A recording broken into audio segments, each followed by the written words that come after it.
Imagine this: two billionaires, one building rockets to Mars, the other shaping the future of the internet. Both of them, Elon Musk and Marc Andreessen, share a habit that seems almost ordinary. They read, not just casually, but 3 hours every single day. Why? Because in 2026, reading isn't a hobby. It's data collection for the human brain, and the way they feed their minds may be the reason they see opportunities before anyone else. We begin with Marc, sitting in his office in Silicon Valley.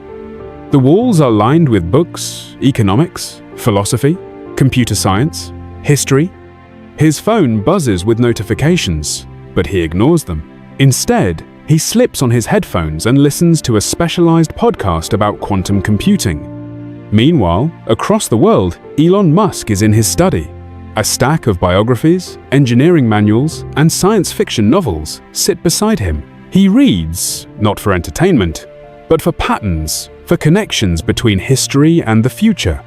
Both men treat reading as a daily ritual, a discipline as important as meetings or investments. Think of knowledge like money.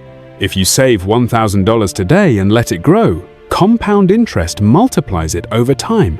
Reading works the same way. Each book adds a new layer of understanding. Each podcast adds a new perspective. Each essay adds a new data point. Over weeks, months, years, this accumulation becomes a library inside the mind. And just like compound interest, the growth accelerates. That's why billionaires read 3 hours a day.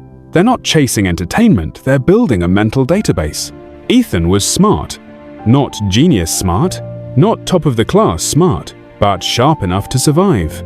At 27, he had what society called a good life. A stable job in tech, a decent salary, a comfortable routine. Every morning, the same rhythm. Coffee, emails, meetings, scrolling headlines, Netflix. At night, he consumed information constantly. News, trends, opinions.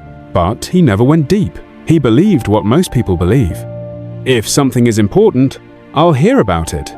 What Ethan didn't realize was that by the time you hear about something, the opportunity is already gone. One evening, Ethan attended a private networking event. Same room, same drinks, same conversations. But one man stood out. No loud voice, no dominance games, no flexing, just calm. His name was Lucas. Lucas barely spoke, but when he did, people listened. He predicted a market shift that hadn't happened yet. A technology most people hadn't heard of. A regulatory change no one was prepared for. 6 months later, every single prediction came true. Ethan was confused. Lucas wasn't faster, wasn't louder, wasn't luckier. So Ethan asked the question that would change everything. How do you see things before they happen? Lucas smiled and said one sentence, I don't predict the future. I recognize patterns early. Lucas explained something Ethan had never considered. While most people consume information, the wealthy accumulate mental models.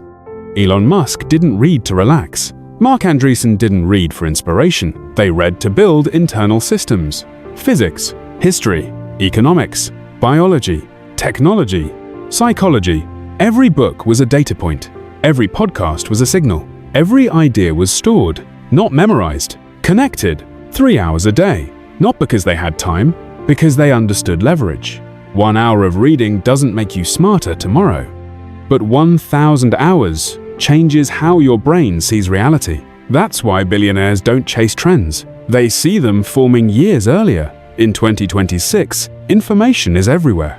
AI writes articles. AI summarizes books. AI answers questions. So why does reading still matter? Because AI gives answers. But only humans build judgment. Reading trains something no machine fully replaces. Context, intuition, strategic thinking. AI can tell you what happened, but it cannot tell you what matters, what connects, what repeats, what's missing. That's why the real advantage isn't intelligence. It's compound understanding. The mind that reads deeply doesn't react. It anticipates. Ethan changed one habit. No productivity hacks, no morning routines. Just this.